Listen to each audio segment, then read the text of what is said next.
Hello दोस्तों, Excel मस्ती में आप सभी का स्वागत है।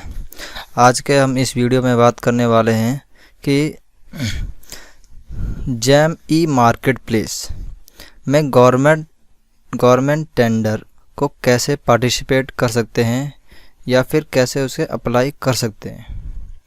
तो पूरी जानकारी के लिए वीडियो को कंटिन्यू देखिए। चलिए स्टार्ट करते हैं। तो सबसे पहले हम गूगल क्रोम ओपन करेंगे। गूगल क्रोम में हम लिखेंगे जैम ई मार्केट प्लेस। जैसे हम ई मार्केट प्लेस पे क्लिक करेंगे तो जो पहला ऑप्शन आएगा jam.government.in, इस पर हम ओपन करेंगे। क्लिक करने के बाद पर ध्यान रहे, जैम ई मार्केट प्लेस में सिर्फ वही लोग पार्टिसिपेट कर सकते हैं जो एक कॉन्ट्रैक्टर हों, जैसे कोई कॉन्ट्रैक्ट लेते हैं, गवर्नमेंट टेंडर लेते हैं, या फिर इसमें जिन्होंने मतलब खुद का एक कंपनी होना चाहिए, वो भी 2 साल पुराना कंपनी होना चाहिए, तब जाके हम जैम ई मार्केट प्लेस में हम साइन अप कर सकते हैं और फिर उसमें हम गवर्नमेंट टेंडर को अप्लाई कर सकते हैं। तो वो अप्लाई करने के क्या क्या तरीके हैं, किस तरह से हम अप्लाई कर सकते हैं, तो वो हम आज के इस वीडियो में सीखेंगे। तो सबसे पहले हमें क्या करना होगा, जैम ई मार्केट प्लेस लॉगिन हो जाए उसके बाद हमें लॉगिन बटन पर क्लिक करना होगा। ध्यान रहे, आप साइन अप करिएगा उसके बाद ही लॉगिन करना। लॉगिन करने के लिए सबसे पहले जो भी आपका यूज़र आईडी बनाया होगा अपने साइन अप में, वो यहाँ पे यूज़र आईडी लिखेंगे। जैसे मैंने लिख दिया यहाँ पे जो भी मेरा यूज़र आईडी है।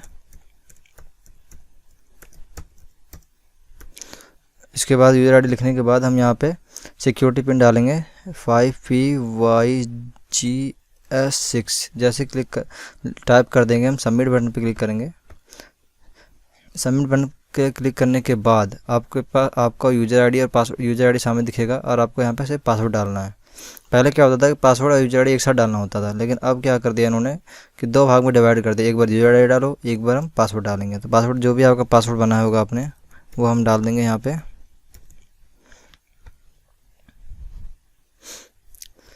डाल के सबमिट बटन पर क्लिक कर देंगे। जैसे सबमिट बटन पर क्लिक करेंगे तो आपका जैम ई मार्केट प्लेस का लॉगिन पेज आपको सामने दिख जाएगा। कुछ इस तरह से इंटरफेस होता है यहाँ पे, जहाँ पे कुछ मेन हमारे हेडलाइन होते हैं, जैसे डैशबोर्ड हो गया, market order, bids, purchase, catalogue और यहाँ पे यूज़र आईडी। तो हम एक एक करके बात कर लेते हैं। पहले डैशबोर्ड क्या होता है। डैशबोर्ड में आपकी कंपनी की जो भी टेंडर, ऑर्डर्स जो भी आपने ले रखे होंगे वो सारा डैशबोर्ड में आपको दिखाई देगा। मार्केट में क्या होता है कि जो मार्केट में रेट चल रहे हो किसी चीज़ के लिए, चाहे वो कंप्यूटर ऑपरेटर के लिए हो या गार्ड, सिक्योरिटी गार्ड, गनमैन, जो भी जिसके लिए आप मार्केट में रेट नहीं देखना चाहते हो प्रोडक्ट के भी, तो उसे हम मार्केट में जाके देख सकते हैं। मार्केट में 2 ऑप्शन आते हैं, एक प्रोडक्ट्स, एक सर्विस। प्रोडक्ट में जैसे जो भी कोई प्रोडक्ट होगा, जैसे टेबल फैन हो गया, मोबाइल हो गया, कंप्यूटर हो गया, लैपटॉप हो गया, ये सब हमारे प्रोडक्ट में होते हैं। सर्विस में होते हैं मैन पावर सप्लाई वाले वर्क, जैसे जो भी हम मतलब कि थर्ड पार्टी सर्विस प्रोवाइड कर रहे हैं, जैसे कि कहीं पे किसी हॉस्पिटल में मांग लिया कि कंप्यूटर ऑपरेटर देना हो या फिर डेटा एंट्री ऑपरेटर देना हो, तो उसके लिए सर्विसेज होता है। ऑर्डर में क्या होता है कि जो भी आपको गवर्नमेंट ऑफिस की तरफ से जो भी टेंडर दिया जाता है वो ऑर्डर में दिखाया जाता है। ऑर्डर में देखो, मैं दिखा देता हूँ। यहाँ पे ऑर्डर पे क्लिक करता हूँ, मेरे पास जो ऑर्डर हैं वो मैं दिखा देता हूँ आपको। मैं ऑर्डर पे क्लिक करने के बाद ये प्रोडक्ट में का एक ऑर्डर आया था मेरे पास, पर मैंने वो कैंसिल कर दिया था क्योंकि बहुत दूर था, तो नहीं कर पाया मैं। अमाउंट भी बहुत कम था, तो इस वजह से मैं इसको एक्सेप्ट नहीं करा, तो इसलिए कैंसिल कर दिया मैंने। दूसरा सर्विसेज में आ जाते हैं। सर्विसेज में क्या होता है, कुछ इस तरह से दिखाई देगा, तो कितने सारे हमारे पास टेंडर हैं। ठीक है दोस्तों। उसके बाद आता है बिड्स। मेन आता है जो टेंडर्स अप्लाई करते हैं ना, उसे हम जैम में बिड्स बोलते हैं। तो यहाँ पे बिड्स पे क्लिक करेंगे। बिड्स पे क्लिक करते ही हमारा आएगा list of bids. List of bids पे हम क्लिक करेंगे। लिस्ट ऑफ बिड्स पे क्लिक करने के बाद एक अलग आपका टैब खुल जाएगा, उसमें सारे टेंडर्स आपको दिखाई देंगे। कैसे, देखो, सब टैब खुल गया। तो सबसे पहला जो ऑप्शन आएगा यहाँ पे बिड्स और आरए का आएगा। उसके बाद सर्विस में आएगा, फिर बंच, फिर सर्विस बंच, फिर बिड्स और आरए। बिड्स आरए में क्या होता है, जो भी आपके प्रोडक्ट्स होते हैं वो बिड्स और आरए में दिखाई देते हैं। सर्विस बिड में वही जो भी आपके मैन पावर सप्लाई करोगे आप, वो सर्विस बिड में दिखाई देंगे। बंच में क्या होता है कि बंच बिड आर, मतलब कि बिड का बंच है। बिड जो ये बिड्स है ये वाला, इसका बंच मतलब जैसे एक किसी ने मांगा क्या सिर्फ यहाँ पे जैसे मैंने बिट्स पे क्लिक कर दिया, बिट्स पे क्लिक करने के बाद किसी ने मांगा क्या, liquid hand wash 500 quantity liquid hand wash मांगा, किसी ने 100 मांगा। तो इसी तरह से और भी कुछ आइटम हो गए, तो उसने क्या करा बंच में डाल दिया कि मुझे लिक्विड भी हैंड वॉश भी चाहिए, प्लस साबुन चाहिए, प्लस मोबाइल चाहिए। मतलब जो भी कुछ प्रोडक्ट, जब 5-6 प्रोडक्ट, मतलब एक के अलावा जो भी प्रोडक्ट ऐड करेंगे वो हम बंच में ऐड कर सकते हैं। ठीक है, तो बंच में आ गया, बंच में देखो ये प्रोडक्ट आ जाएंगे। इसी तरह से सर्विस में जैसे क्लिक करा हमने, सर्विस में क्या क्या आ रहा है, जैसे होम एंड रिसोर्स आ रहा है, सिक्योरिटी मैन पावर आ रहा है, देखो जैसे आ रहा है होम एंड रिसोर्स आ रहा है, होम एंड रिसोर्स आ रहा है, और भी ह्यूमन रिसोर्स से ज़्यादातर हमने यहाँ ये देखो सिक्योरिटी मैन पावर, हमने क्या कर रखा है, सिर्फ 2 ही चीज़ को आगे कर रखा है, सिक्योरिटी मैन पावर का और ह्यूमन रिसोर्स का, क्योंकि हमारा यही 2 वर्क है ज़्यादा। ठीक है, देखो हमने देखो ये जैसे यहाँ पे ग्रीन ग्रीन हो रखा है ना, इसका मतलब क्या है कि हमने यहाँ पे टेंडर अप्लाई किया हुआ है ऑलरेडी। तो हम यही सीखेंगे इसमें टेंडर को अप्लाई कैसे करना है, यानी पार्टिसिपेट कैसे करते हैं। चलिए आगे बढ़ते हैं हम।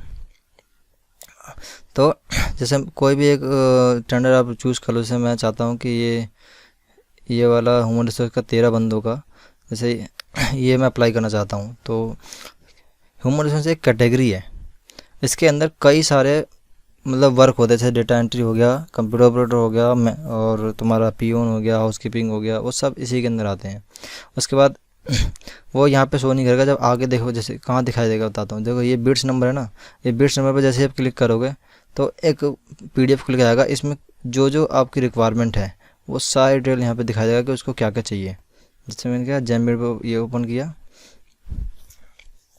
क्लिक करते ही आपको यहाँ पे शो करेगा कि क्या क्या उसको रिक्वायरमेंट है, सामने वाले पार्टी को क्या चाहिए, हमसे क्या चाहिए, इसमें सारी डिटेल आपको शो करेगा। देखो ये ओपन हो गया। जैसे क्या है कि बिड्स एंड डेट कब हो रहा है, बिड का साइकिल क्या है, वैलिडिटी कितनी है, कौन सा डिपार्टमेंट है, क्या कैटेगरी है, कहाँ ऑफिस नेम, कहाँ केंद्रीय विद्यालय पट्टम करके कुछ आ रहा है यहाँ पे चाहिए, कितने दिन का है, 1 साल का कॉन्ट्रैक्ट है, प्रोडक्ट का एक्सपीरियंस चाहिए, प्रोजेक्ट का एक्सपीरियंस नहीं चाहिए, मतलब एक्सपीरियंस आपको शो करने की ज़रूरत नहीं है यहाँ पे। MSME भी ज़रूरत नहीं है, स्टार्टअप भी ज़रूरत नहीं है, बिड सारी ज़रूरत नहीं है। एस्टिमेट बिड की वैल्यू है 24 लाख, 24 लाख इसका मतलब स्टैंडर्ड की वैल्यू है 24 लाख, मतलब अराउंड अप्रोक्स है 24 लाख। EMD रिक्वायर्ड भी नहीं चाहिए। EPG डिटेल, EPG क्या होता है कि जो टेंडर हो जाता है उसमें सिक्योरिटी मनी जो जमा होती है वो EPG यहाँ पे कहला जाता है। ये इसका बेनिफिशरी है कि अगर आपको EMD या जो भी जमा करना हो वो इस बेनिफिशरी में जमा कर सकते हैं हम। उसके बाद एक्सपीरियंस मांग रहा है कि project experience, the bidder must have at least 1 single order, मतलब कि जितना वैल्यू है उतना उसका एक 80% का एक प्रोजेक्ट वैल्यू चाहिए, मतलब कंप्लीट आपने कोई वर्क करवाया होगा पहले, मैन पावर दिया होगा कहीं पे, तो उसका एक्सपीरियंस सर्टिफिकेट जो होगा, तो जैसे 24 लाख है, 24 लाख का 80% जितना भी बनता है उतने का एक वर्क प्रोजेक्ट होना चाहिए कंप्लीशन का। उसी तरह से या तो फिर 2 होने चाहिए या तो फिर 3 होने चाहिए 40% के। ठीक है, उसके बाद इसमें कुछ भी चल सकता है। जैसे अगर मान लो यहाँ पे मांग रहा है क्लीनिंग स्टाफ फीमेल, तो आप किसी भी प्रोडक्ट किसी भी सर्विस का एक्सपीरियंस लगा सकते हो यहाँ पे, ऐसा कोई मैंडेटरी नहीं है कि क्लीनिंग स्टाफ फीमेल का ही आपको एक्सपीरियंस लगाना है। उसके बाद ह्यूमन रिसोर्स आउटसोर्सिंग ये कैटेगरी हो गया। इसके अंदर क्या मांगा देखो, स्पेसिफिकेशन यहाँ शो कर रहा है। कैटेगरी में क्या चाहिए, इसको क्लीनिंग स्टाफ फीमेल चाहिए। एक्सपीरियंस जो उस बंदे जो भी बंदा होगा उसको 3 से 7 साल का एक्सपीरियंस होना चाहिए। नंबर ऑफ़ वर्किंग डे, मतलब 6 दिन का वर्किंग डे होगा, वो 6 दिन काम करेगा। क्वालिफिकेशंस का अंडर मैट्रिक होगा, मतलब 10वीं पास भी चल सकता है यहाँ पे। दूसरा कंजाइनी कौन है, जो भी मतलब कि कंजाइनी मतलब बायर कौन है, जोन आ रहा है कोई, एड्रेस ये है।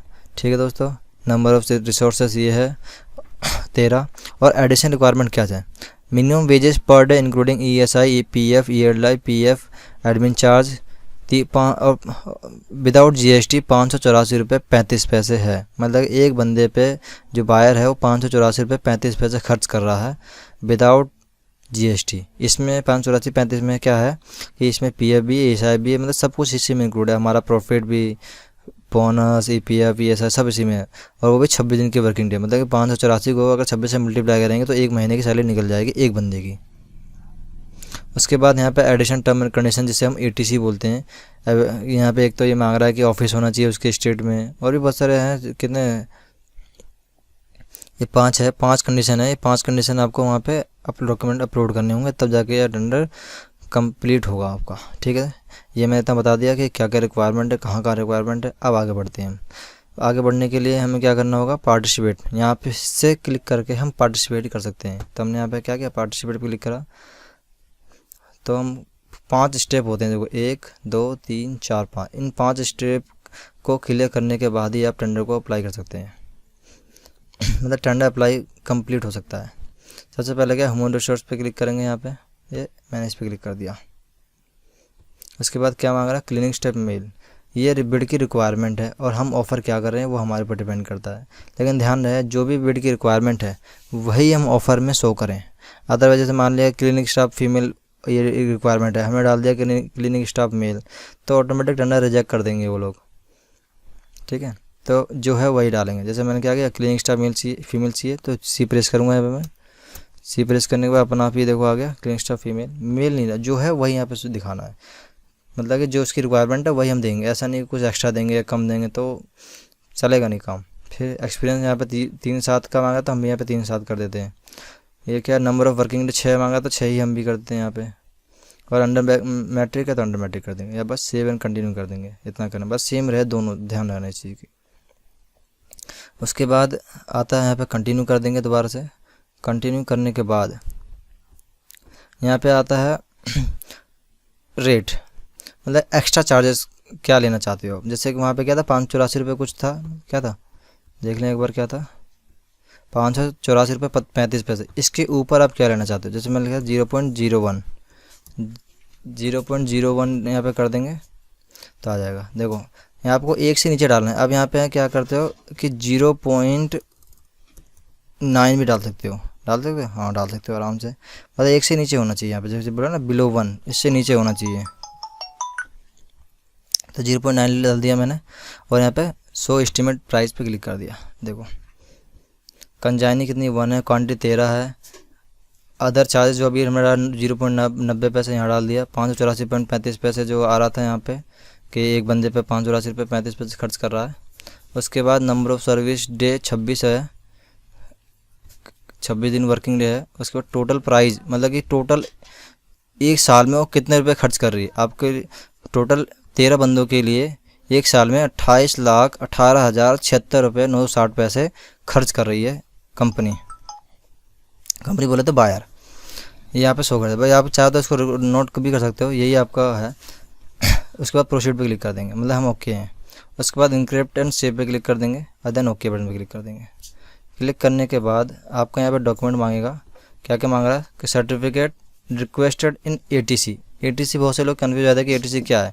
मैं दोबारा बताता हूँ ATC क्या है। ये जो आता है ना, जो हम डाउनलोड करें हमने, bids specific additional terms and condition, ATC, यही ATC, यही 5 पॉइंट है। इन 5 पॉइंट को हम लेटर बना के जो भी मांग रहा है डॉक्यूमेंट, वो डॉक्यूमेंट हम यहाँ पे अपलोड कर देंगे।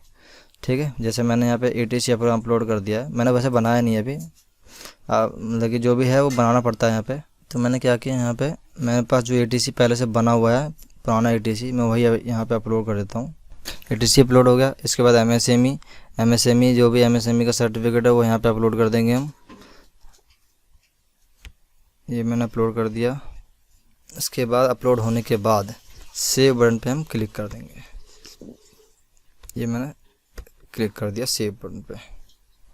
क्लिक करने के बाद आपको EPG और EMD की डिटेल आ जाएगी। यहाँ पे EMD रिक्वायर्ड नो है, EPG 5% EPG है, अभी नहीं ज़रूरत है इसकी, जब टेंडर हो जाएगा उसमें 5% हमें देना होगा। उसके बाद सेव बटन पे क्लिक कर देंगे। क्लिक करने के बाद आपसे देखो हमने अब तक 4 स्टेप क्लियर कर चुके हैं, लास्ट स्टेप बच गया वेरीफाई OTP।